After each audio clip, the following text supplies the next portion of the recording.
Buenas tardes. Gracias por estar aquí presentes en esta mesa redonda de este segundo Congreso Nacional sobre Violencias de Género contra Mujeres, Niñas y Adolescentes.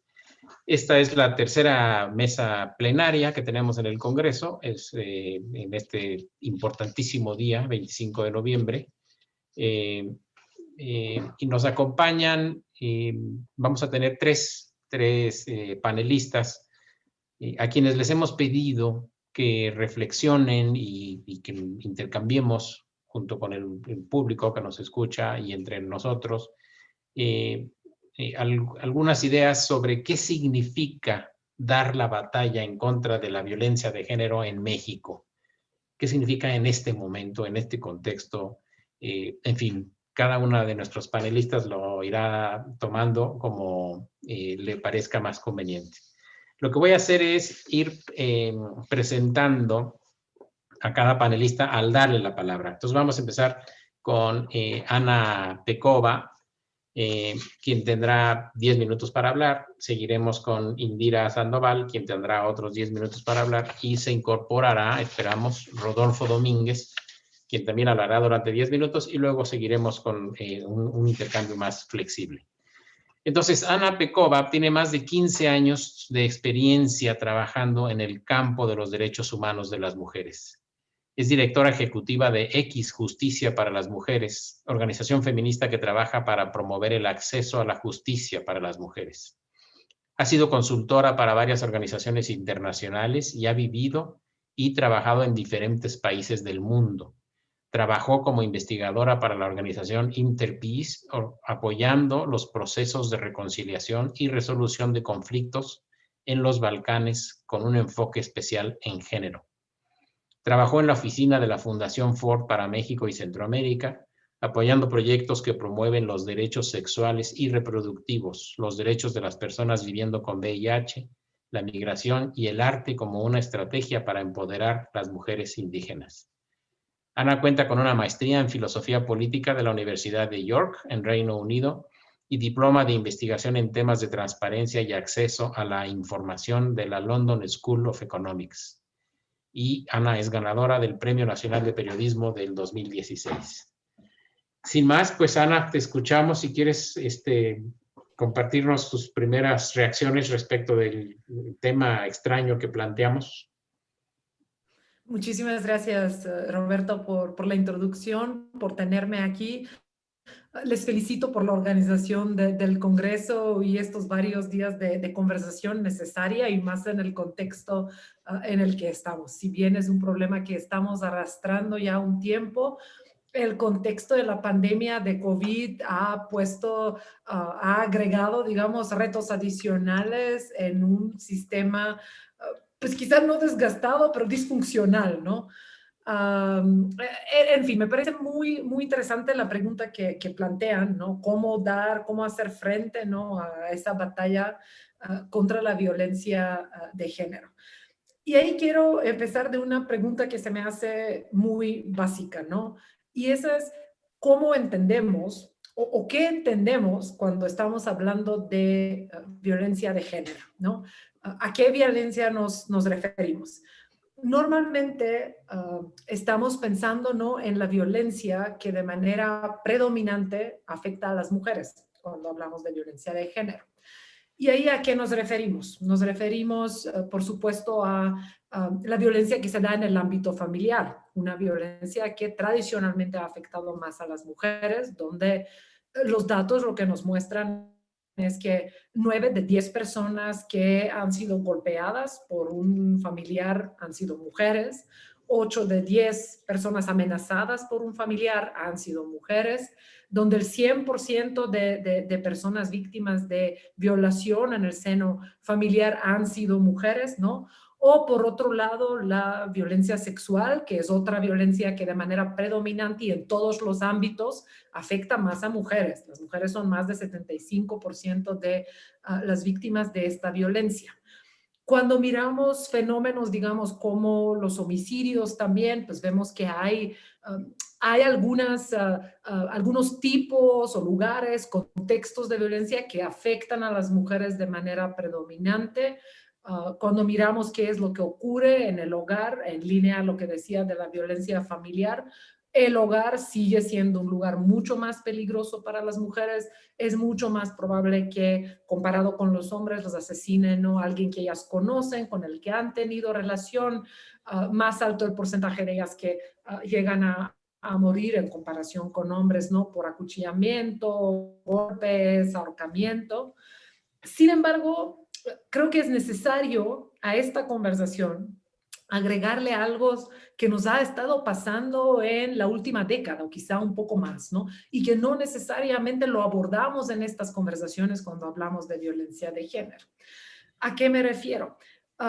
Que a raíz del inicio de la guerra contra las drogas, a raíz del inicio de la militarización de la seguridad pública, vemos y empezamos a ver un cambio también en los patrones de violencia que viven las mujeres, ¿no? Y dónde están los mayores riesgos para las mujeres. ¿Qué es lo que vemos ahí? Que ya empieza a darse un cambio en dónde matan más a las mujeres, ¿no? Entonces vemos cómo cada vez más mujeres mueren en la vía pública, que se nos cruzan fenómenos como, pues no sé, recién había en Guanajuato, llegó alguien, un masacre, empezó alguien a disparar en un bar, 12 personas muertas, 6 son mujeres, ¿no? O lo que pasó en Chihuahua, la familia Levarón empiezan a disparar, principales víctimas mujeres, ¿no? Y los hijos que llevaban con ellas. Y lo poco que hablamos de estas víctimas en la conversación de violencia de género, ¿no? Me parece muy importante también reconocer a estas víctimas, que también son mujeres. Y el otro fenómeno que creo que es muy importante abordar es todo lo que tiene que ver con la violencia armada y cómo ya las armas se han vuelto en la principal causa de muerte también de las mujeres. Entonces tenemos de los 10 asesinatos que reportamos al día, 6 son con arma de fuego. Y eso es otro tema en el cual yo creo que deberíamos de estar presentes. Esta conversación sobre las mujeres y la violencia que viven las mujeres tiene mucho que dar y no necesariamente es algo que estamos discutiendo, ¿no? Los militares, el despliegue de los militares a todos lados para atender el contexto generalizado de violencia, al cual, como estaba diciendo, no somos inmunes, las mujeres no estamos en una burbuja. Recién publicaron un informe que dicen que más despliegue de militares siempre lleva a más violencia, ¿no? Y esto es cierto tanto en el caso de hombres como en el caso de mujeres, ¿no? Entonces ahí hay algunos fenómenos que tenemos que estar viendo. Otra cosa que me parece muy importante es cómo incluso las respuestas que hemos desarrollado hasta ahora para dar respuesta a la violencia que tradicionalmente ha afectado más a las mujeres, incluso ahí hemos estado quedándonos cortas, hemos estado dando seguimiento a políticas, o sea, mucho se ha apostado por crear estas instituciones especializadas, ¿no? Fiscalías especializadas, centros de justicia para las mujeres, institutos para las mujeres, que tiene ciertas críticas, cuestionamientos en el sentido de que llegan a veces a complejizar el acceso a la justicia para las mujeres, que tú como mujer y como víctima de cierto delito, pues ya no es que te atiendan al Ministerio Público, tienes que recorrer toda la ciudad, llegar ahí en la Fiscalía Especializada para Delitos Sexuales y ahí te van a dar la atención. Sin embargo, en mi opinión, esto no es lo más grave, ¿eh? Lo más grave es que incluso cuando llegas ahí, te topas con estructuras vacías, con castillos de arena, con instituciones que no tienen la fuerza institucional para darte una respuesta, que no tienen estabilidad normativa necesaria, que no tienen presupuesto propio, no cuentan con personal sensibilizado. El hecho de que están sentadas bajo ese techo pues no garantiza que de repente van a cambiar la manera en la que están llevando a cabo su trabajo, ¿no? Otras estrategias que hemos estado dándoles seguimiento es, no sé, alertas de género, donde hemos visto que, digo, hay muchos problemas ahí, incluso empezando que por completo ignoran la militarización, ¿no? Como fenómeno, pero donde vemos cosas como un mal uso de fondos, ¿no? Si poco o mucho, vemos cómo se ha utilizado para comprar tazas que dicen ni una menos, plumas, no más violencia contra las mujeres, o chaleco para los policías que, que condenan la violencia contra las mujeres. Hemos visto unidades de género que se están abriendo en todas las instituciones públicas, pero que hemos detectado poco dinero que lo tienen. A veces se utiliza para organizar el concurso del tamal más nutritivo o para comprar estuches de maquillaje para las mujeres funcionarias, o están a cargo en algunos tribunales estas unidades de género de manejar el comedor o comprar los uniformes, cosas que no solo no cumplen con su propósito, sino cementan algunos estereotipos. En capacitaciones, la otra gran estrategia que ha consumido muchísimo de los recursos invertidos para combatir la violencia de género, que pues lamentablemente hemos detectado no han sido inmunes a la corrupción que domina en nuestro país. Hay una autorreflexión. Tenemos también una responsabilidad, incluso desde el movimiento, no solo a pedir que se impulsen estrategias, sino quedarnos, hacer monitoreo y quedarnos, asegurarnos de que estos fondos sí cumplan con el propósito para el cual fueron destinados. Entonces tenemos, no solo que se nos queda que corta la definición, tenemos estrategias pensadas en la violencia de género que nos han fallado, ¿no? Y por último, algo que agregaría, y que es mucho tu cancha, pues tu tema, el hecho de que no tenemos a los hombres como tanto las principales agresores como principales víctimas, ¿no? O sea, en términos de números totales, creo que no podemos hablar de la violencia y menos violencia de género sin meter en la conversación el tema de masculinidades, qué es lo que significa ser hombre hoy en México, qué tiene que ver el género con esto, ¿no?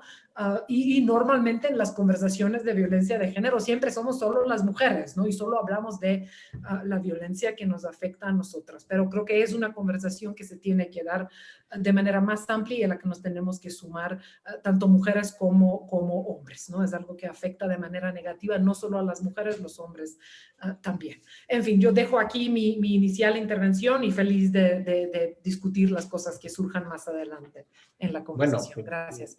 Muchísimas gracias, Ana. Bueno, entonces tenemos 3 puntos de entrada ahí bien complicados, ¿no? La definición se nos queda corta, las estrategias están fallando y hay un ausente aquí crucial en este gran problema. Pues ni más ni menos. Indira, nos gustaría seguir contigo. Te presento. Indira es consultora independiente, especialista en temas de género, igualdad sustantiva y derechos humanos de las mujeres. Es fundadora de la organización política Las Constituyentes Ciudad de México Feministas y de la articulación nacional Nosotras Tenemos Otros Datos. Es autora del modelo de implementación de la paridad en los partidos políticos y ha generado 12 versiones de la Ley de Bolsillo contra la Violencia hacia las Mujeres en distintos estados de la República. En el Parlamento de Mujeres de la Ciudad de México presidió la Comisión de Atención a Víctimas y fungió como vicepresidenta de la Comisión de Justicia, donde se aprobó la iniciativa para la reforma constitucional al artículo 6, para la inclusión del sistema integral para la detección, prevención, atención, investigación, sanción y erradicación de todo tipo de violencias contra las mujeres y niñas que habitan y transitan en la Ciudad de México y la zona metropolitana, denominada Alerta Violeta. Bueno, como en el caso de Ana y como en el caso de Rodolfo más adelante, podría seguirme muchos minutos haciendo la presentación, pero preferí resumir, acortar para no consumir tanto tiempo en ello y mejor darte la palabra, Indira. ¿Cómo ves el tema y cuál sería tu posicionamiento inicial al respecto? Bien, muchas gracias, Roberto, por la presentación y por la invitación. Es un placer ser parte de este segundo Congreso Nacional, pero especialmente de esta mesa en este día. Saludo con mucho gusto también a Ana Pecova y a Rodolfo Domínguez para compartir mesa con ustedes. Bueno, pues de primera reacción comentar que coincido con este tema que ha colocado ya Ana sobre el tema de las instituciones en las mesas, pero pues hoy amanecimos, este 25 de noviembre, es que habrá que decirlo porque todos los días se hace noticia la palabra del jefe de Estado mexicano, la palabra genera política pública, es decir, es muy fácil comentar algo y entonces se nos puede olvidar pasado mañana, por eso sí es importante hablar. Y eso inhabilita incluso temas de movilización, de memoria histórica y de problemática. Lo comento porque resulta que la violencia contra las mujeres, de acuerdo a las declaraciones oficiales del día de hoy, son producto del neoliberalismo, de acuerdo a lo que escuchamos esta mañana. Entonces, yo más bien cuando tú decías qué implica dar la pelea contra la violencia hacia las mujeres en México, implica esto, implica estar desmontando no solamente el asunto de narrativa, sino nos la ponen más difícil cuando el principal promotor del pacto patriarcal que se gesta en las instituciones, que tiene que ver mucho con la impunidad, es el jefe del Estado mexicano.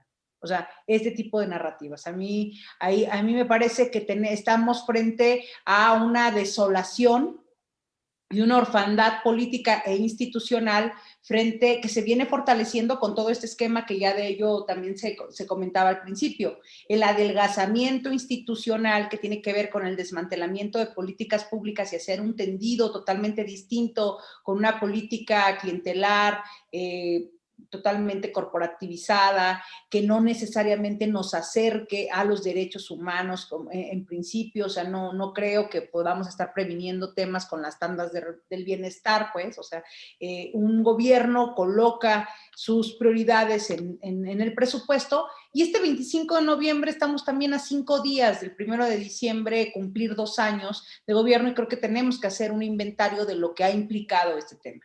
Coincido tal cual que se vuelve más complejo el escenario para las mujeres y para las niñas en todo el territorio nacional cuando está militarizado con cuestiones constitucionales de reformas de por medio, con un Estado laico cada vez más vulnerable, y con el intervencionismo de las iglesias permanentemente en el tema de la toma de decisiones. Se cita más a la Biblia que a la Constitución en la narrativa institucional, y eso tendría que preocuparnos porque tiene que ver con la justicia. ¿De qué justicias estamos hablando? Tiene que ver con la persecución, principalmente la criminalización a los cuerpos de las mujeres, y esto yo lo situaría en la despolitización de la agenda de los derechos humanos de las mujeres, principalmente el derecho a una vida libre de violencia. Y se despolitiza cuando de manera institucional se da por hecho que las familias mexicanas son fraternas,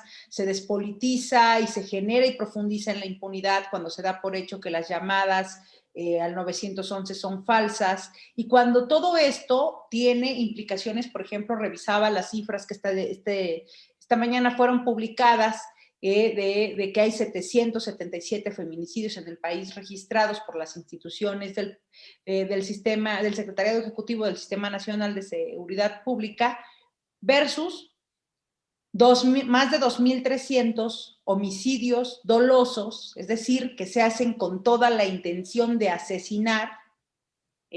Bueno, esto viene a mostrar una radiografía de que no solamente no se reconoce el problema.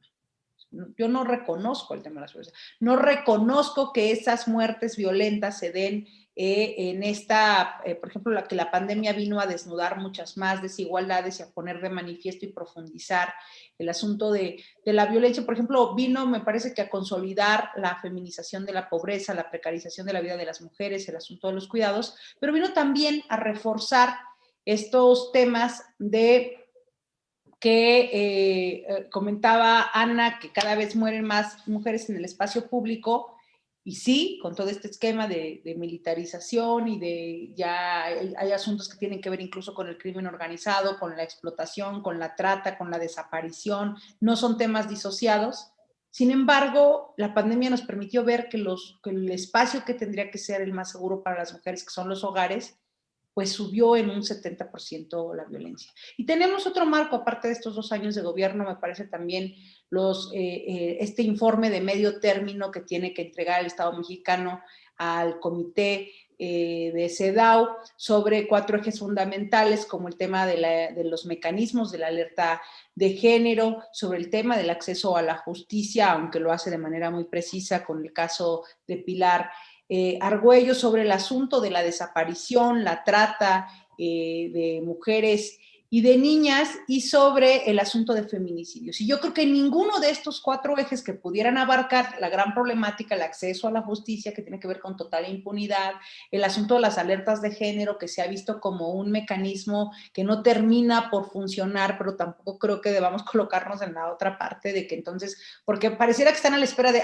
no funciona, pues hay que quitarla, rapidísimo. Es como el fiscal que tuvo la grandiosa idea de que para eliminar los feminicidios, pues hay que quitarlo del Código Penal y ya, ¿no? Entonces, es de verdad lamentable que de las 22 entidades federativas del país existan 28 tipos penales distintos de feminicidio con causales o con razones de género totalmente disociadas, y esto no responde a lo que claramente es una emergencia nacional. Pero regreso al tema de la despolitización, porque esto lo viene a hacer, es decir, dejo de cumplir mi responsabilidad convencional y constitucional como Estado mexicano frente a la corresponsabilidad que tengo para prevenir, para detectar, para atender, para investigar, para sancionar la violencia contra las mujeres y contra las niñas. Estamos hablando ya también de que se ha agudizado la violencia contra las niñas, y hay algo más peligroso que ser mujer en este país, es ser niña.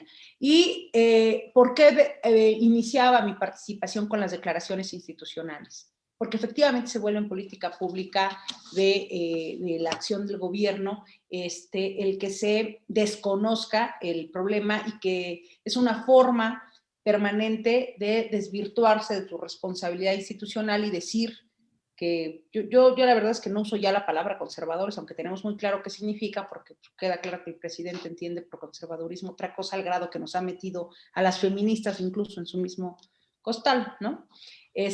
Pero me parece que este tema de los enemigos, los adversarios, los conservadores, los neoliberales, le creería y diría que qué profundo es al decir que parte de la violencia contra las mujeres tiene que ver con el neoliberalismo, si tuviéramos claridad, incluso sociológica, epistemológica, ¿no? Política, cultural, de las causas estructurales de la violencia, de la desigualdad y demás.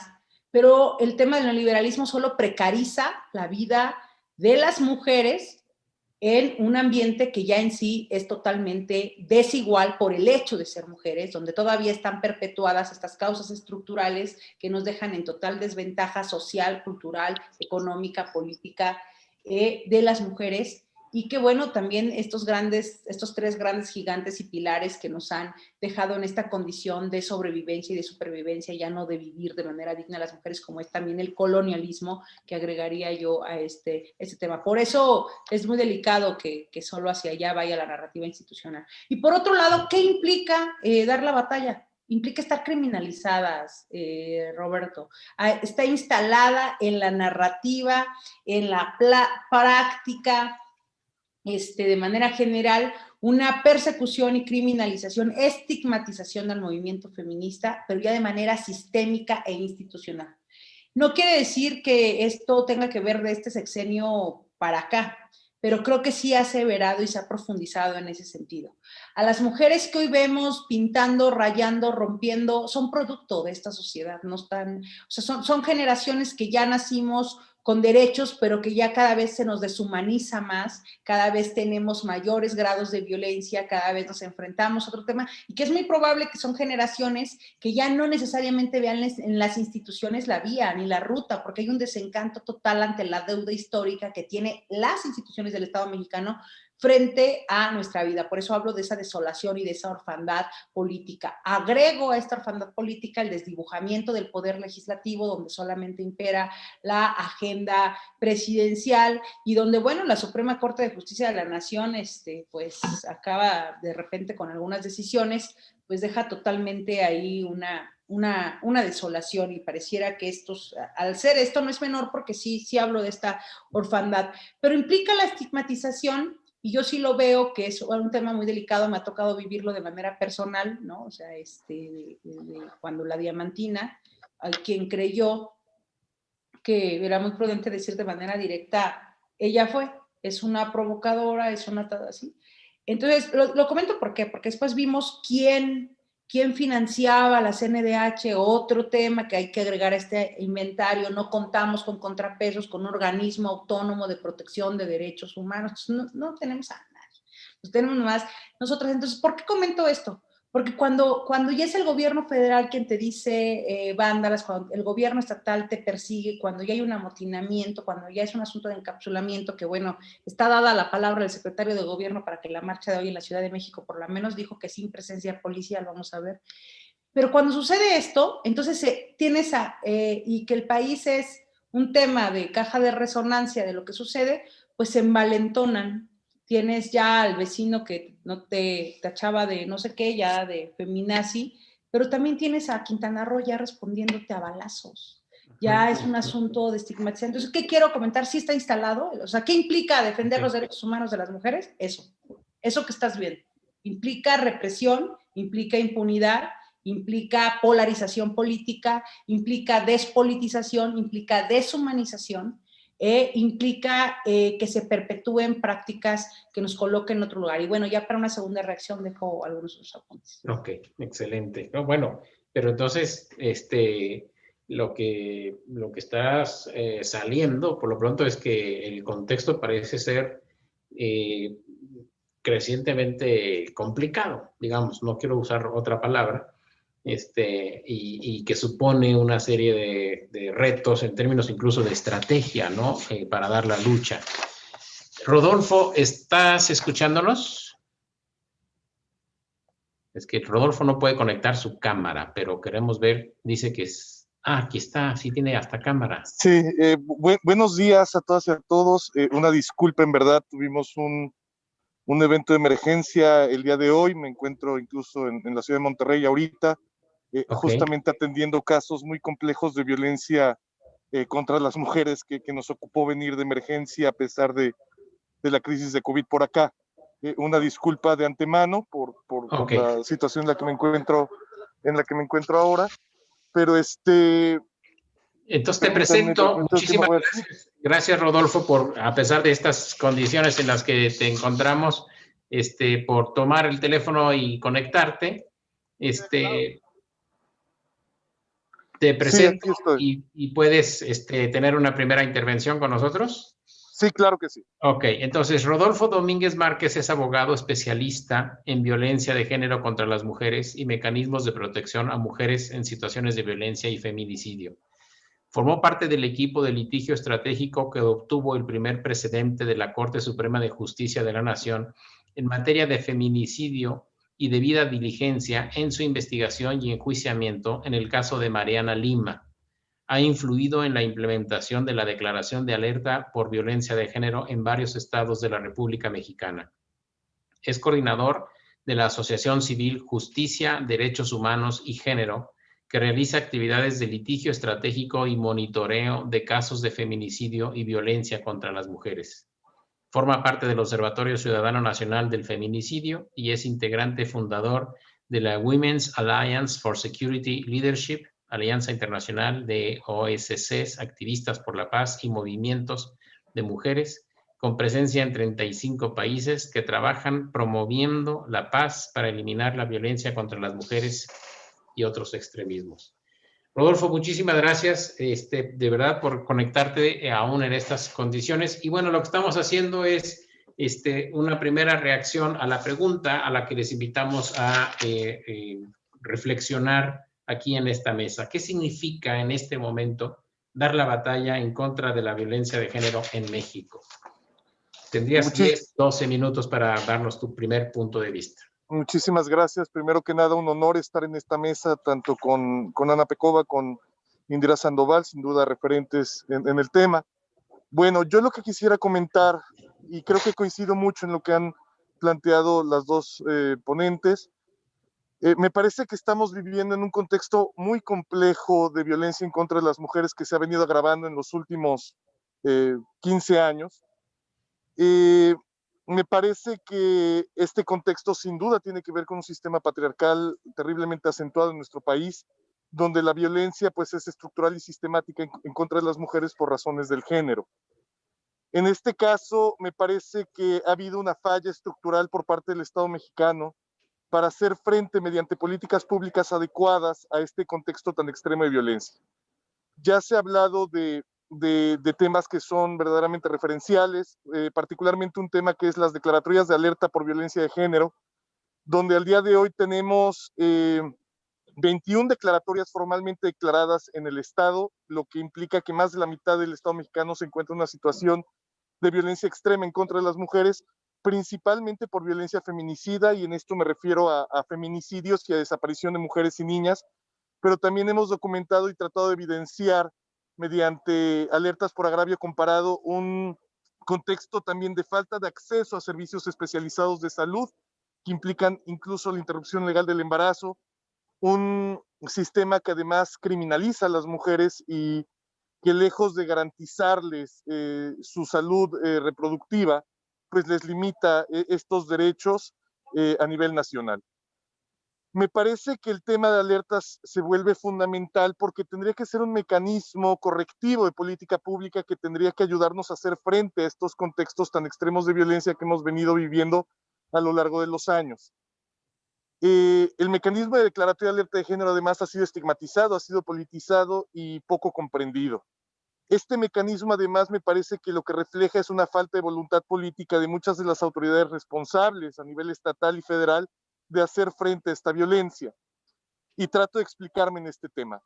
El mecanismo de alerta es un mecanismo que surge para dar voz a las organizaciones de la sociedad civil, para buscar evidenciar contextos extremos de violencia y se da en un contexto muy particular. En el 2007, cuando surge esta normativa, busca responder, por un lado, a las obligaciones internacionales que tiene el Estado mexicano asumidas en dos convenciones, la Belém do Pará y la CEDAW, en particular respecto a los temas de violencia contra las mujeres, pero también implicaba un contexto que estábamos viviendo en el Estado mexicano, particularmente en el estado de Chihuahua, Ciudad Juárez, Chihuahua, en donde se venían documentando casos complejos de violencia en contra de las mujeres. En este entonces todavía no teníamos una sentencia que era fundamental, la sentencia de Campo Algodonero, y por tanto surgió la necesidad de generar un mecanismo que ayudara a evidenciar estos contextos de violencia, pero sobre todo evidenciar la falta de políticas públicas adecuadas para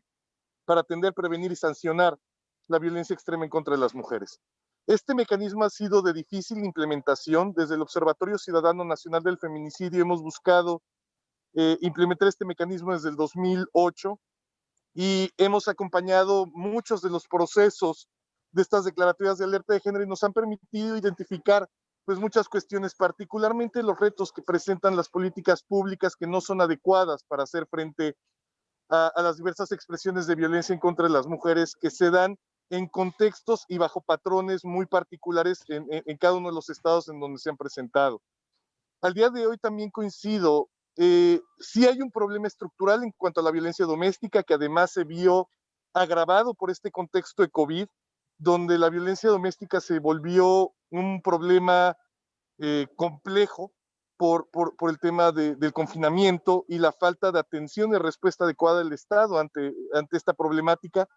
Pero también me parece que un tema que se ha evidenciado, pero que no ha sido adecuadamente ni asumido y mucho menos enfrentado, tiene que ver con la violencia que se da en los ámbitos públicos, comunitarios, particularmente relacionados con estructuras criminales. Sí, con el tema de militarización, pero sobre todo yo diría con la operación de estructuras criminales que cada vez tienen mayor poder, que son cada vez más complejas en cuanto a los patrones que se presentan relacionados con ellos, particularmente con la violencia sexual, con la trata de mujeres y niñas con fines de explotación sexual, que presenta patrones muy complejos y que son un reto fundamental al día de hoy.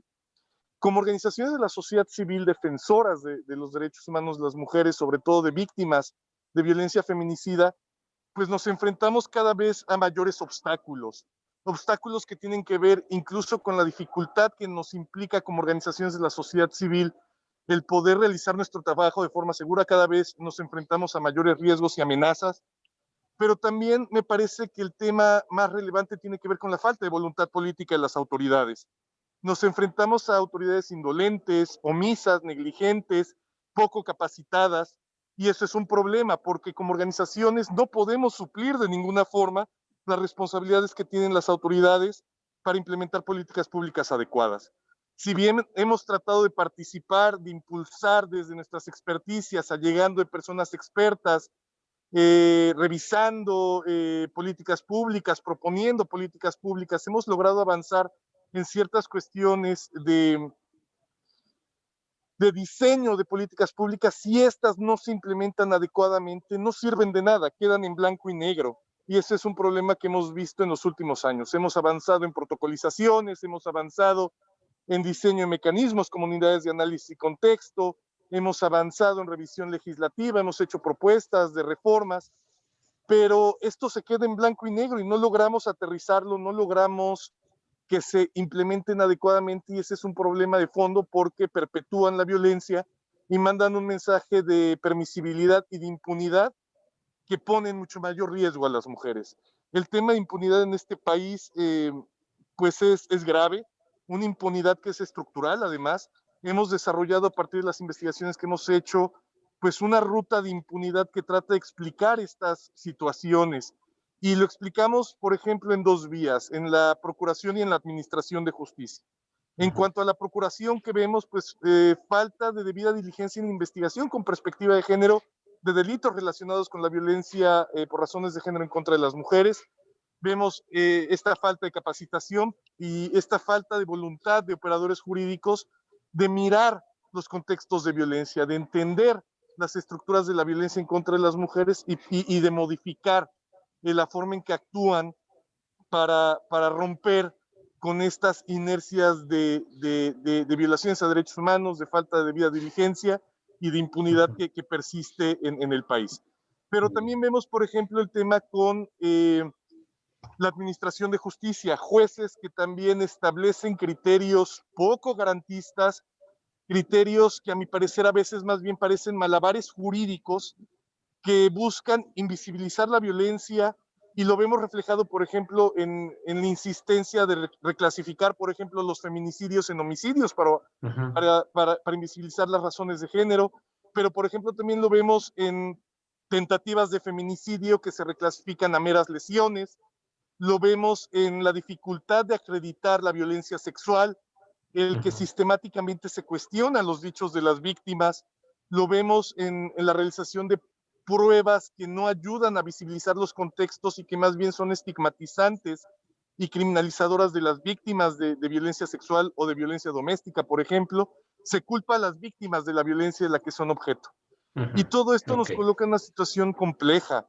Sí. Vemos, por ejemplo, otros temas donde recientemente hemos buscado también hacer cambios estructurales, por ejemplo, en la modificación de normativas que tienen que ver con la regulación de la interrupción legal del embarazo. Vemos un país completamente desigual, donde hay dos estados únicamente, Oaxaca y la Ciudad de México, donde se garantiza a las mujeres la interrupción legal del embarazo, incluso dentro de las primeras 12 semanas sin ser criminalizadas, pero el resto de entidades donde la visión sigue siendo de criminalización. Esto impacta sobre todo en las mujeres en situaciones de mayor vulnerabilidad por cuestiones de edad, de cuestiones económicas, de cuestiones incluso de raza, y esto pues genera una desigualdad estructural que afecta la vida, la integridad, la seguridad y la salud de las mujeres, y que Correcto. Ha sido complejísimo tratar de revertir, incluso a nivel de la Suprema Corte de Justicia, donde seguimos viendo resistencias para pues visibilizar y hacer exigibles las obligaciones internacionales que tienen todas las autoridades para cumplir con obligaciones que implican no solo el actuar diligente y con perspectiva de género, sino también obligaciones que tendrían que implicar la modificación de marcos legislativos que resultan discriminatorios o transgresores de los derechos Rodolfo, humanos de las mujeres. Ok, si me permites, paremos ahí un segundito. porque quiero como hacer una recapitulación de lo que estoy escuchando para pasar a una segunda ronda de intervenciones. O sea, lo que oigo es un diagnóstico abrumador de parte de las tres intervenciones. Como que la cosa está complicada y la lucha está difícil. Incluso cierta narrativa que se ha dado a lo largo de este congreso que estamos teniendo desde el lunes, la primera mesa plenaria que tuvimos el lunes invitaba a las ponentes a hablar de la redomesticación a la que se han visto sujetas las mujeres en el marco de la pandemia. O sea, ¿cuál era la coyuntura? El 8 de marzo, la mayor marcha que hemos tenido en el país, el 9 de marzo, huelga de mujeres, y la verdad es que la narrativa nacional dominante tenía que ver con el movimiento de mujeres. Y de repente, como un manotazo, nos llega el tema de la pandemia y viene todo esto que ustedes ya han descrito, ¿no? Todos nos vamos a casa, todos los problemas que han surgido por estar en casa, etcétera. La mesa de ayer, la plenaria de ayer, que fue la segunda, ponía el punto sobre la increíble falta de presupuesto en el marco de este gobierno, en fin, pero la increíble falta de presupuesto en todo lo que tenga que ver con políticas de prevención de la violencia. El adelgazamiento del Estado, la no asignación, incluso a programas que empezaron recientemente, como la escuela de tiempo completo, etc. Entonces, digamos, esto como se añade al diagnóstico que están ustedes haciendo. Pero el tema entonces es, ustedes son tres activistas de primer nivel, con una enorme experiencia, con muchísimo conocimiento del asunto. ¿Para dónde habría que reencauzar las cosas o cómo habría que aglutinar fuerzas o cuál sería ahora, digamos, el componente positivo en el diagnóstico que ustedes ven aquí? Por otro lado, que están haciendo. Y les recuerdo, pueden ustedes ir viendo las preguntas que van planteando las gentes en el chat. Hay varias cosas muy importantes allí. Sonia Frías, que es la organizadora de este congreso, plantea, ¿creen que existen diferencias generacionales en las formas en que estamos dando la batalla en contra de las violencias de género en México? ¿Qué formas de dar la batalla creen ustedes que nos han dado mejor resultado? Y en este contexto, entonces, pues yo con estos planteamientos les devuelvo la palabra y si quieren retomamos el mismo orden. Ana, si quieres comentar tus reacciones. No, me río porque las preguntas que tú planteas creo que son muy interesantes y tengo mucho que decir, pero también estoy viendo las preguntas acá que tienen que ver y están relacionadas, ¿no? Hay una dirigida a mí sobre las marchas y luego las diferencias generacionales, que es una gran pregunta la que plantea Sonia. Entonces, si empiezo a contestar todo, creo que no me van a callar el resto, pero corro rápido. Pero vamos muy bien de tiempo, así que tú lánzate. A ver, primero, no necesariamente coincido con el planteamiento que dices que surgió el primer día, ¿no? De esa domesticación. Muchas veces los periodistas me preguntan, pero ¿y dónde está el movimiento? Si todos salieron después de este momentum, 8 de marzo, 9 de marzo, una movilización que logramos que nunca antes se había visto, se sumaron sectores que nunca antes se habían pronunciado sobre el tema, logramos que se sumen un montón de empresas del sector privado, las instituciones educativas, la academia, todos si abrieron, tuvieron clases sobre este tema y si no, vamos todas en la calle, no fuimos solo las que siempre salimos. Yo creo que el movimiento ahí está. Hemos seguido, nada más se nos han planteado nuevos retos. Entonces, en el marco de la pandemia, seguimos con los mismos asuntos, pero se han agravado, ¿no? Y por otro lado, hay una carga nueva sobre un sistema ya disfuncional. Entonces, mucho ante la falta de instituciones, ante la falta de una respuesta institucional, donde la mayoría de las autoridades literalmente cerraron o suspendieron actividades y operan con una capacidad tan reducida. Y en el mismo tiempo lo que vimos, un aumento de la violencia que pasa principalmente en el hogar, un problema ya viejo, pero que ahorita se aumentó. No ha habido mucho para las mujeres más que las organizaciones de sociedad civil. ¿En qué sentido? En que luego empezamos a tejer redes, a sumar fuerzas, a conectarnos, las que trabajamos a nivel nacional con las que trabajan a nivel estatal, empezar a tejer redes para ver cómo llegamos a las mujeres, cómo hacemos una comunicación clara y cómo apoyamos las que están en ese riesgo, donde no puedes hacer mucho más que conectarla, sacarla de un riesgo de una situación de violencia y apoyarla a que llegue en un lugar seguro como los refugios. Ha sido tremendo, ha sido muy difícil. Yo te puedo decir de seguimientos que dimos de 32 tribunales, todos cerraron. Solo encontramos 7 que tuvieron una comunicación hacia las mujeres víctimas de violencia, que supieron decirles, esos servicios los seguimos ofreciendo, puedes venir aquí. La red de refugios, creo que ya lo mencionamos, ha habido muchísimos recortes, está operando a goteo, lo cual no es la manera de operar una política pública. Tenemos centros de atención de mujeres indígenas que incluso han tenido que cerrar, ¿no?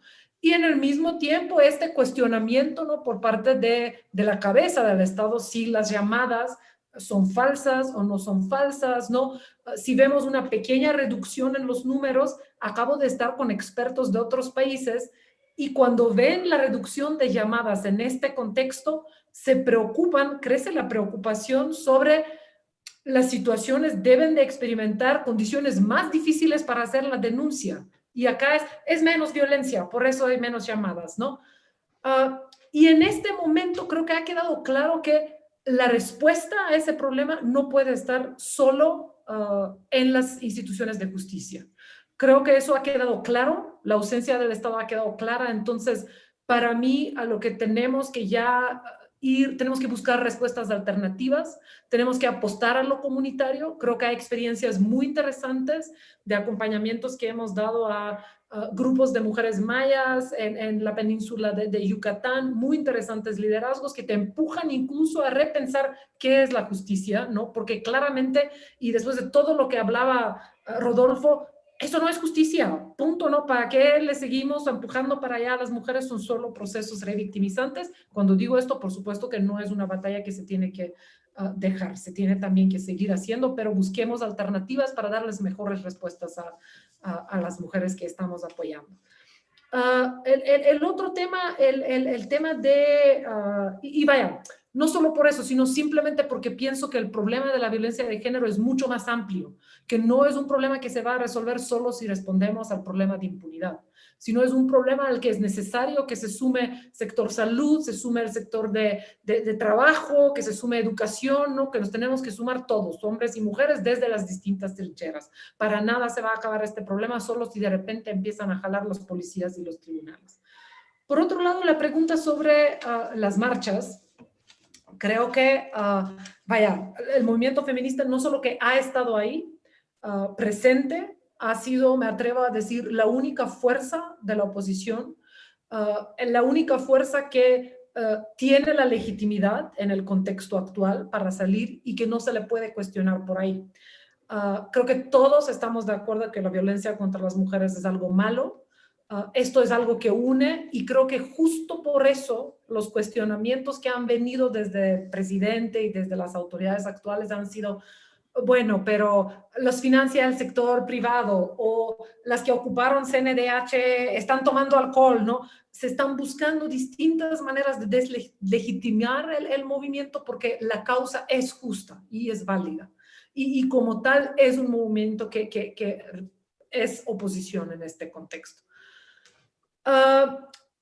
¿Cuál es mi opinión? Hay una pregunta ahí muy interesante, ¿no?, sobre cuál es mi postura. Creo que es muy complejo lo que se ha dado todo en el contexto de las marchas. Uno, y que me parece muy importante señalarlo, vemos al movimiento acudiendo, vaya, y el movimiento no es uno solo, hay distintos ejes ahí, distintas estrategias que siempre han coexistido. Hay quienes luchamos más desde la calle, hay quien hace la lucha desde la comunidad, hay quienes hacemos incidencia y negociamos con autoridades, hay quienes hacen la lucha desde la academia y buscando nuevos datos, y todas estas luchas siempre han existido. Parece que en últimos tiempos están agarrando más protagonismo estrategias que se puedan calificar como más radicales. Una cosa que quiero dejar clara, las mujeres que vemos que ocupan a una comisión de derechos humanos, las mujeres que vemos que se amarran por una silla hasta no obtener respuesta, nadie, absolutamente nadie empieza la lucha ahí. Sino esto ya es resultado de 5 años estar buscando respuestas por los canales que existen, institucionales, donde después de tocar tantas puertas no has logrado mover una pluma en el expediente de tu hija y has decidido acudir a estas estrategias. Llegan las marchas ante este hartazgo, como lo decía Indira, y ahí, vaya, tenemos de un lado manifestantes, mujeres que desde luego el liderazgo lo tienen mujeres de otra generación. Y eso ha sido muy interesante a ver cómo son las jóvenes que no necesariamente pertenecen a una organización, que se dedican a otra cosa del día, pero salen en la calle a expresarse, a marchar, a decir, esto yo ya no lo quiero aceptar, ya no lo puedo aceptar, quiero un cambio. Y del otro lado tenemos mujeres policías. Hay algo muy interesante que está pasando donde se está aumentando cada vez más y ha sido una estrategia que creo que es un cuchillo con doble fila. Se nos ha vendido como una herramienta de igualdad de género. Estamos llenando la policía con más mujeres en la Guardia Nacional. Eso es incluir perspectiva de género en la estrategia de seguridad pública. Pero en el mismo tiempo son también herramientas de más control, más opresión, más criminalización de las mujeres. Y tenemos del otro lado mujeres policías, ahorita es lo que sacan en la calle, que ojo, son mujeres que también son víctimas de violencia, que también dentro del ámbito donde ellas trabajan en la policía viven muchísimo acoso, muchísima violencia en el espacio en el que trabajan. Hemos dado muchas capacitaciones a policías y los escuchas como, ay, pero la compañera a la vez cómo no sabe correr, o con esas uñas cómo va a jalar la pistola, no puede tragar. Es un ambiente sumamente misógino.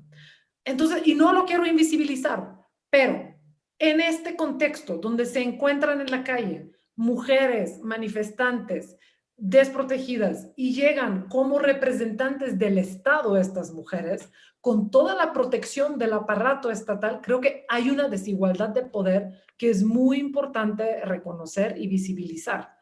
Esa estrategia de encapsularlas, ¿no? Solo no es una buena estrategia. Esto lo tiene que revisar el gobierno, punto. Es una estrategia que, si bien parece que es pasiva y no hace nada, aumenta el nerviosismo, aumenta el riesgo de que exploten las cosas, se sienten amenazadas las chicas y se acude y se utilizan otro tipo de estrategias. Si quieren realmente respetar el derecho a la manifestación, hay muchas otras formas, cómo pueden caminar al lado, cómo las pueden acompañar de bomberos, de ambulancias, que haya policías también. A veces las cosas salen de control, pero no este encapsulamiento que altera y crea nueva tensión, ¿no? Entonces creo que hay, y esto incluso en las víctimas, esa desigualdad de poder es muy notoria.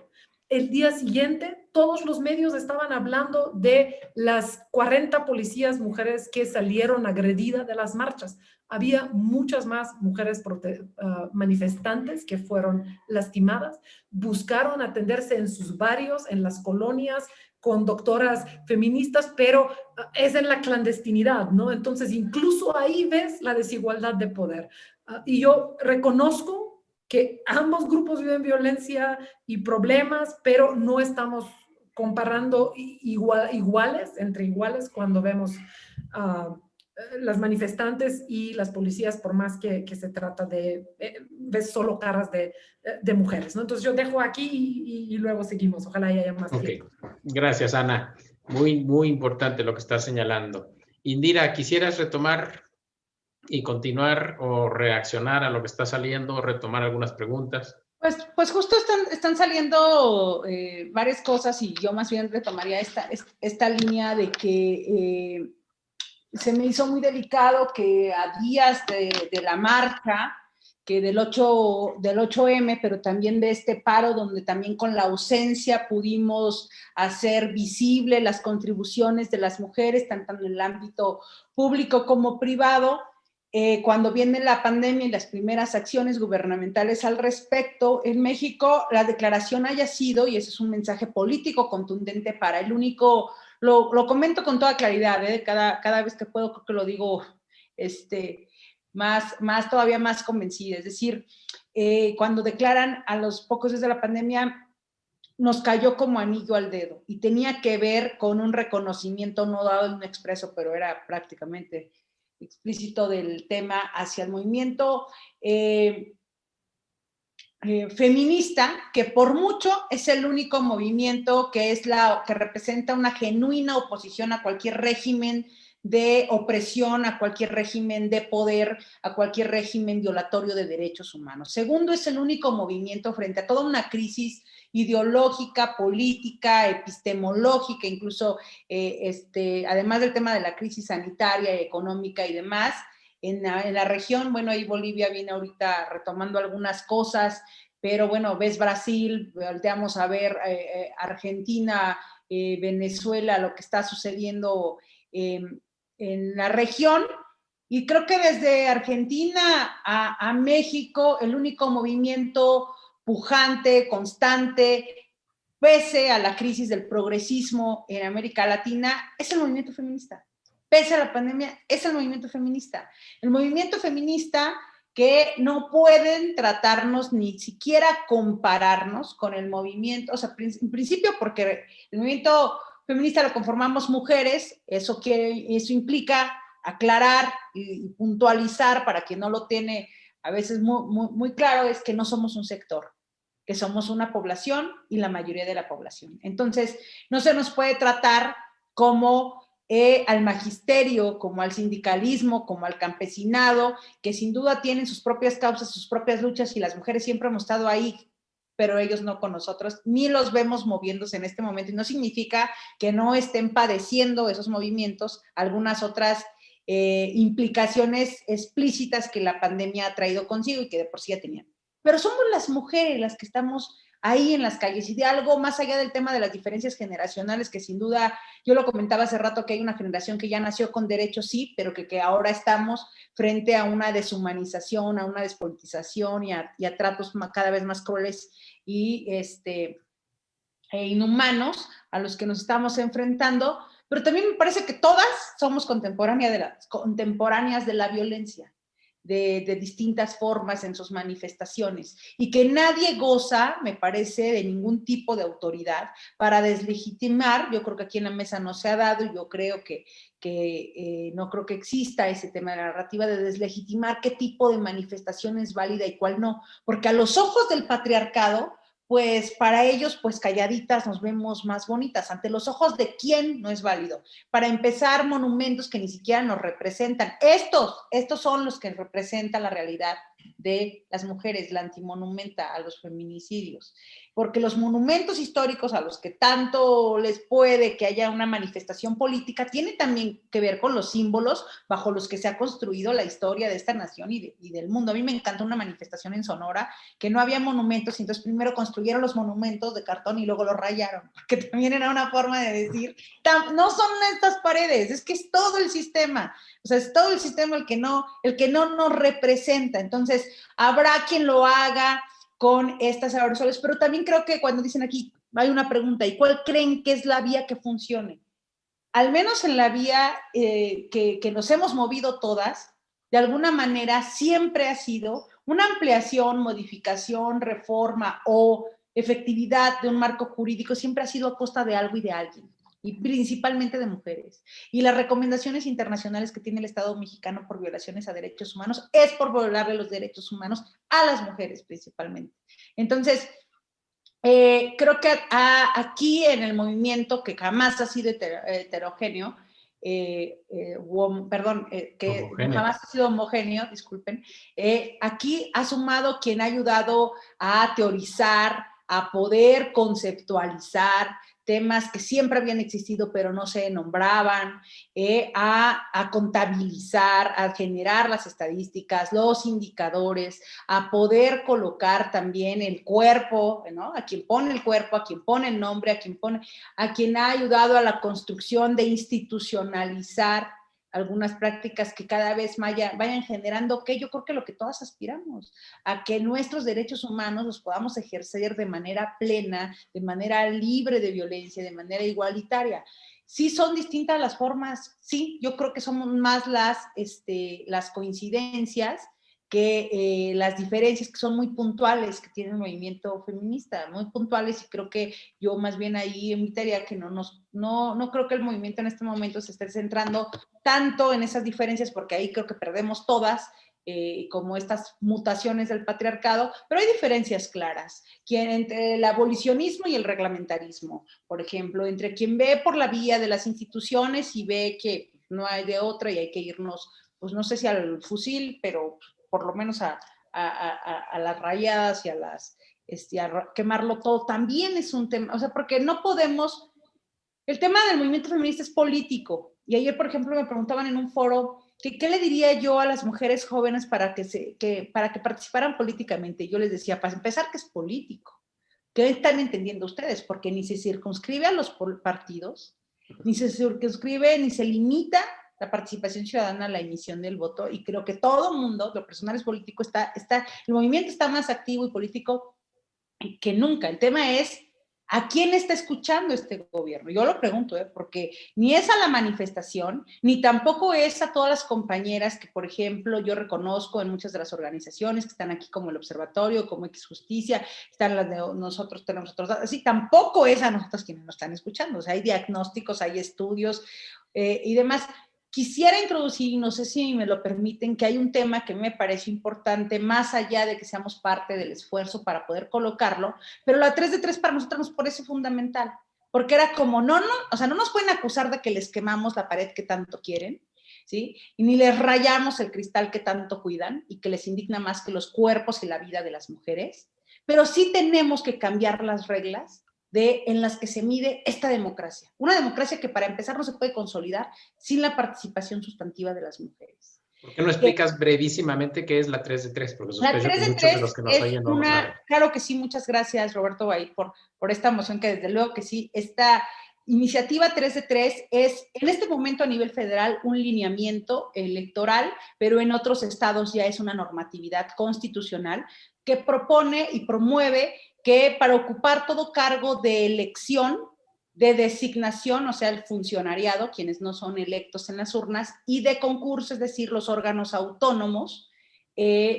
incluyendo, yo quisiera nombrar aquí a las universidades, a los rectores, porque basta de que al amparo de la autonomía se sigan violando derechos humanos, especialmente de las mujeres, que en estas 3 funciones de elección, de designación y de concurso pueda ser un requisito obligatorio no ser deudor de pensión alimenticia, no ser acosador o agresor sexual y no ser agresor de mujeres en el ámbito público y privado. Y debates hay muchos, de que sí es más importante el derecho humano a ser electo, a ser elegido, o el derecho humano a la dignidad de las mujeres y también aquí de las niñas y de los niños, porque cuando hablamos de pensión alimenticia, hablamos también, creo que tenemos que poner en contraste de que a las mujeres se nos sigue criminalizando cuando decidimos no ejercer la maternidad, pero a los hombres no hay ninguna acción. Una cosa es ser deudor y otra cosa es ser sancionado por ser deudor de pensión alimenticia, ¿no? Hay otros países que no puedes acceder a la licencia de manejo, a un crédito bancario si eres deudor de pensión alimenticia. Tiene que ver con dónde se ponderan también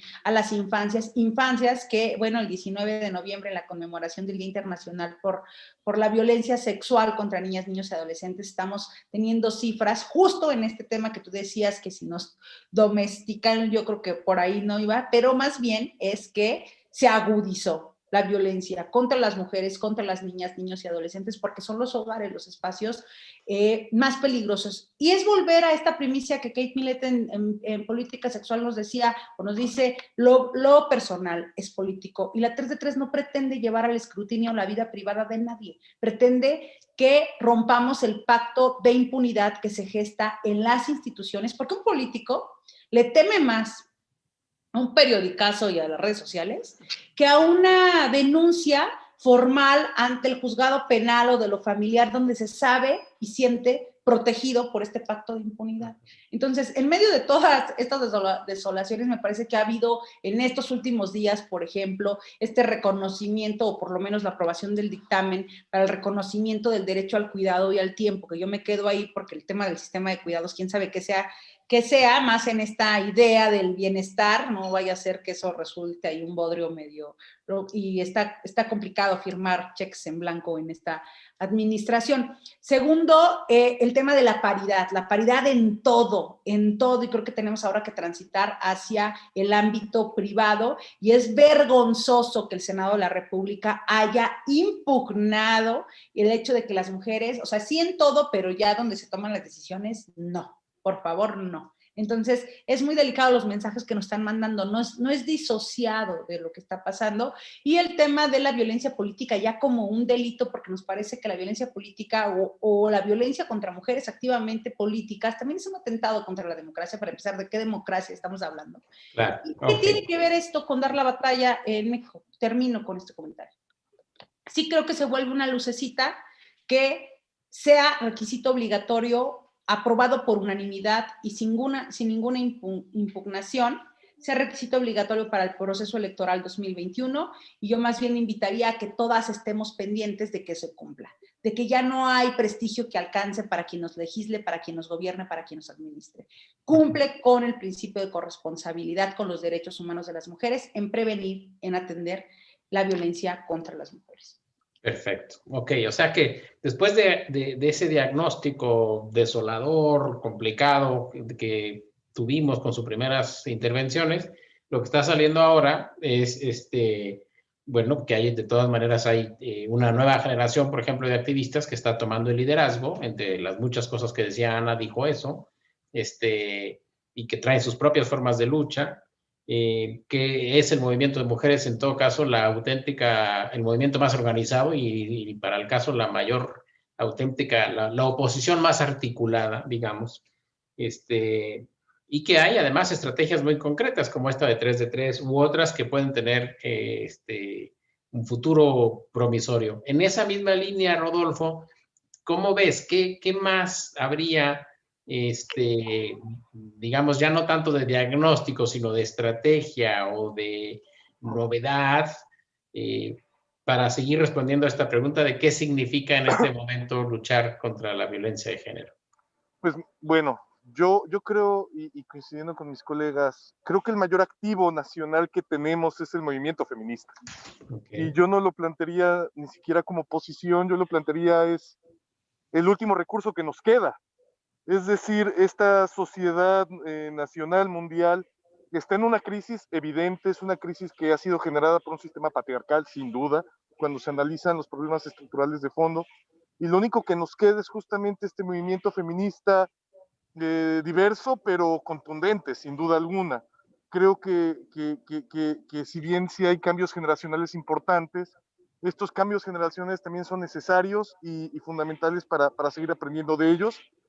Yo creo que somos personas enanas en hombros de gigantas, porque cuando aprendemos del movimiento feminista, y permítanme este atrevimiento de decirlo como varón, que ha tenido el honor y la fortuna de trabajar lado a lado con mujeres tremendas, tanto a nivel nacional como internacional, pues sí es una lección de vida total. Pues hay un antes y un después de un involucramiento con un movimiento feminista, del poder aprender de este movimiento. Hablaban de las marchas y creo que también ahí coincidía, las mujeres que están marchando es porque se están mirando ya en situaciones extremas de violencia, desigualdad, de inseguridad, que no les están dejando otros caminos. Y aquí es fundamental plantear que la agenda de mujeres, la agenda de violencia contra las mujeres nunca está en la agenda, pues es algo que estábamos discutiendo recientemente y decíamos, bueno, ¿cuándo es el momento para dar las batallas?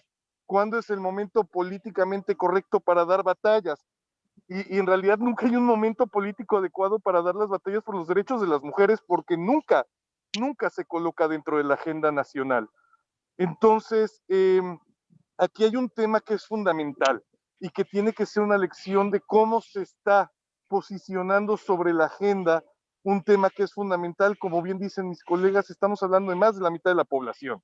No es un sector, es más de la mitad de la población que enfrenta problemas estructurales de violencia, de desigualdad, y que están encontrando las formas para mirarlo, para nombrarlo, para decir, hay algo que está sucediendo que históricamente no se ha mirado y que no se ha resuelto.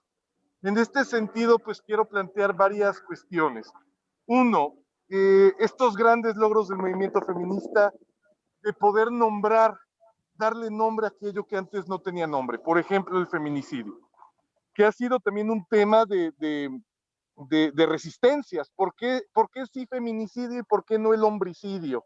Y bueno, no hemos mirado que históricamente, estructuralmente, incluso jurídicamente, se solapaba la violencia contra las mujeres como un crimen de honor, como un crimen pasional, y que lejos de implicar una mayor sanción, implicaba el solapar estas violencias. Han tenido que ser las compañeras quienes a través de luchas históricas han empezado a nombrar realidades que antes eran invisibilizadas, que no eran nombradas, que eran ocultas, y lo que no se nombra no existe, y lo que no se nombra no se puede revertir, no se puede resolver. En un segundo momento quiero hablar, por ejemplo, de los movimientos de madres, de víctimas de violencias feminicidas, que han sido también un movimiento que cada vez cobra mayor fuerza y estoral. El día de ayer teníamos un acto simbólico de madres de víctimas de feminicidio, quienes se posicionaron afuera de Palacio Nacional para hacer una exigencia al presidente de la República para que tomara acción frente a los feminicidios. Tuvimos la oportunidad de tener una reunión con la exministra Olga Sánchez Cordero, secretaria de Gobernación, y le planteábamos la importancia de ser consideradas, de ser tomadas en cuenta para participar en la modificación estructural de políticas que se requieren en el país. Pero ha sido difícil, incluso ayer fue difícil poder tener esa reunión. Son logros que se obtienen a base de manifestación pacífica o no, ahí sí tampoco es un tema de cuestionamiento, no hay monumento que valga más que una vida, y al contrario, los monumentos sirven para mandar mensajes sociales, ¿no? Y aquí creo que la transgresión del espacio público desde el movimiento feminista es válido, porque también hay una transgresión del espacio público para basurizar a las mujeres. La basurización es un tema que nosotras ocupamos mucho en el feminicidio, porque es una expresión de la crueldad, de la hazaña con que las mujeres se asesinan, y es una forma también de transgredir el espacio público y mandar mensajes de miedo, de inseguridad para las mujeres. Me parece que por ello es fundamental esta estructura de movimientos y el trabajo que pueden estar realizando. Y ahora también permítanme hacer un símil con los movimientos internacionales de mujeres, que me parece que también es fundamental recoger. Recientemente planteábamos con la Alianza de Mujeres Internacional, en la que formo parte, el trabajo que realizan las mujeres que construyen la paz. Nosotras ahora vamos a empezar a hablar de las mujeres que tejen justicia y que tejen paz, como parte de lecciones que tenemos que empezar a aprender. Me parece que es fundamental el intercambio de experiencias. Yo tengo la fortuna de poder participar en muchos de estos intercambios de mujeres, en donde aprendemos de las experiencias de liderazgo que tienen las mujeres. Y aquí, insisto otra vez, ahí está ese capital tan valioso, la forma en que las mujeres se organizan, la forma en que las mujeres estrategizan es fundamental. Es esa mirada de las mujeres de movimientos organizados que permiten romper barreras históricas y encontrar salidas fundamentales para los problemas que nos están aquejando a nivel nacional e internacional. Me parece que esa es una lección que tenemos que aprender. Esta mirada del movimiento de mujeres en su diversidad, pero que nos permite tener lecciones sobre cómo plantear nuevas soluciones a los problemas que nos aquejan. En realidad, las mejores estrategas que yo he conocido son de mujeres líderes que saben mirar, que saben entender, que saben profundizar y sobre todo saben accionar, saben coordinarse, saben establecer líneas de acción concretas pero efectivas y lo pongo en ejemplo, la fortuna que tengo de participar en el Observatorio Ciudadano Nacional del Feminicidio, una red de 43 mujeres líderes en 22 estados del país. La forma en que se logra organizar este colectivo es muy diverso a la forma en que nos organizamos en otros colectivos mixtos o de presencia mayoritaria de hombres. Y sí lo planteo como una crítica necesaria porque las formas de organización, las formas de estrategizar, las formas de resolver son muy diversas. Y donde yo he encontrado verdaderas formas efectivas de actuar es en los movimientos liderados por mujeres, y esto sucede tanto nacional como internacionalmente. Creo que un tema fundamental es ese, dar un paso atrás como varones y permitir que las mujeres lideren, y que lideren con esa sabiduría que les permite también, me parece, pues los años de desigualdad, de violencia y discriminación que han vivido, pero que también tienen esa capacidad enorme de resiliencia y capacidad de encontrar caminos, soluciones, donde pues los hombres, desde nuestra visión limitada y patriarcal, pues es limitada y anacrónica, y que muchas veces, lejos de poder avanzar, seguimos generando mayores problemáticas. Entonces, a mí me gustaría cerrar con ese mensaje, pues, de confianza completa en el movimiento feminista. Es el mayor baluarte que tenemos. Las lecciones que nos enseñan cada día en cómo luchar por la vida, por la libertad, por la seguridad, por la integridad, por la salud, pues son fundamentales. Muy bien, qué importante eso que estás diciendo, Rodolfo, y sobre todo, ¿sabes qué destaco? La pasión con la que lo dices. Eso, eso me parece muy, muy importante, como varón, además, como hombre. Bueno, nos quedan escasos minutos. Yo les diría, en 2 minutos con cada quien, ¿con qué reflexión final terminamos como para es que, digamos, trabajando este tema de violencia, está difícil decir que hay que terminar con una nota optimista, está difícil decir que hay que cerrar con broche de oro. Cualquier expresión de esas es casi, casi políticamente incorrecta. Pero lo cierto es que a este congreso está asistiendo de manera virtual mucha gente joven, y es la que tengo en este momento en mi preocupación. ¿Con qué cerramos? Con un mensaje de 2 minutos en el marco de este día y de este congreso y de este tema que nos convoca hoy. Quien quiera lanzarse primero para no ser injusto y poner siempre en aprietos a Ana, que lanzo la pregunta y le doy la palabra.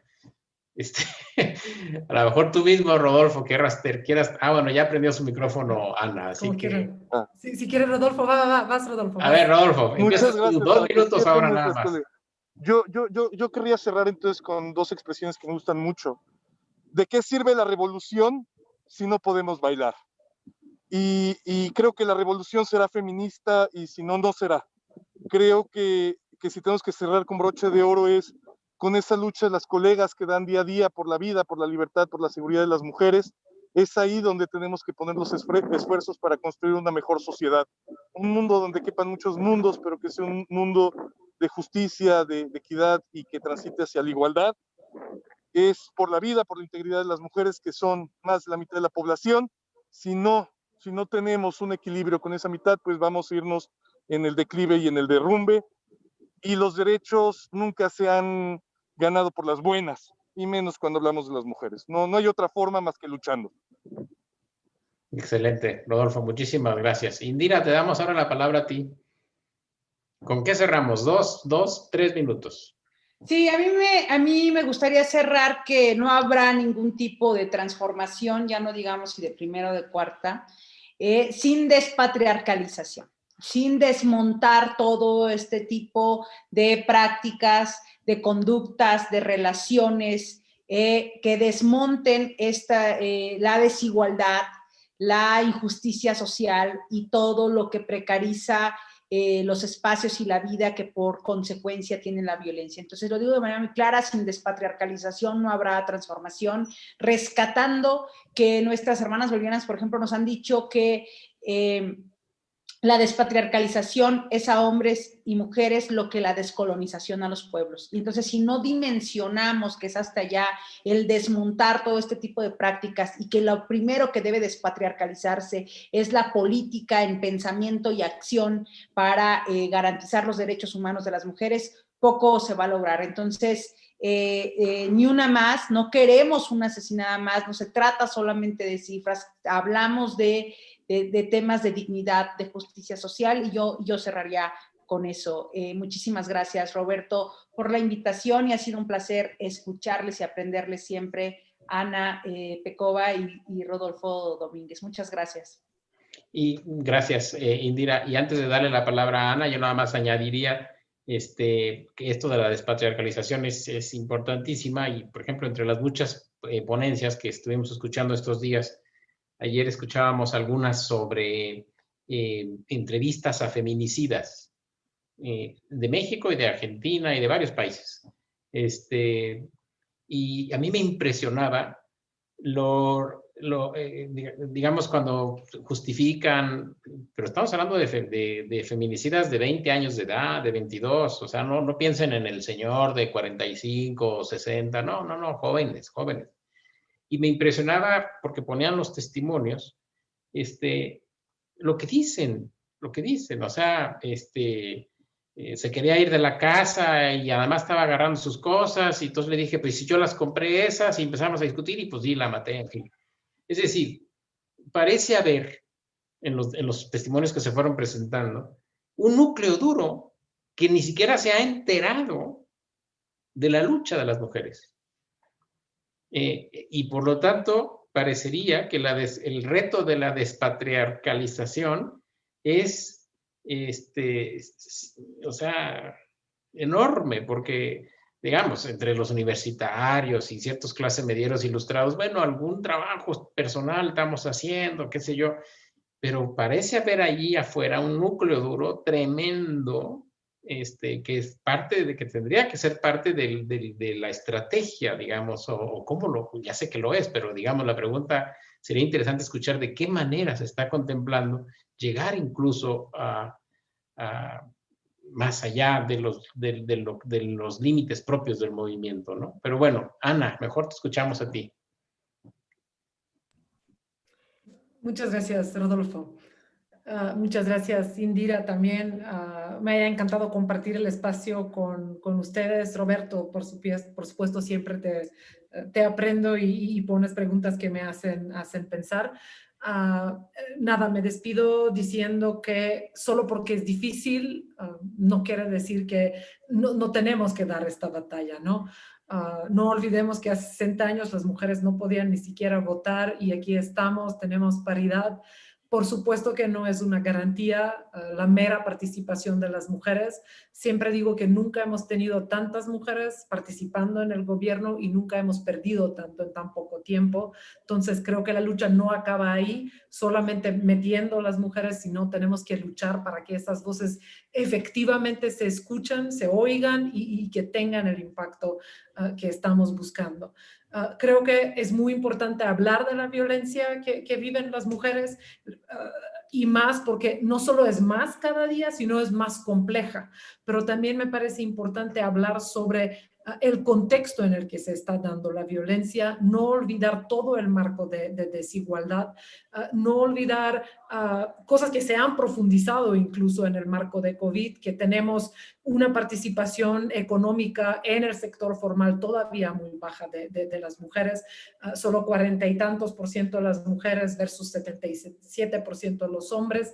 No olvidar que COVID todavía nos ha hecho las cosas más complejas, en el sentido de que 2 de 3 empleos perdidos han sido empleos de mujeres.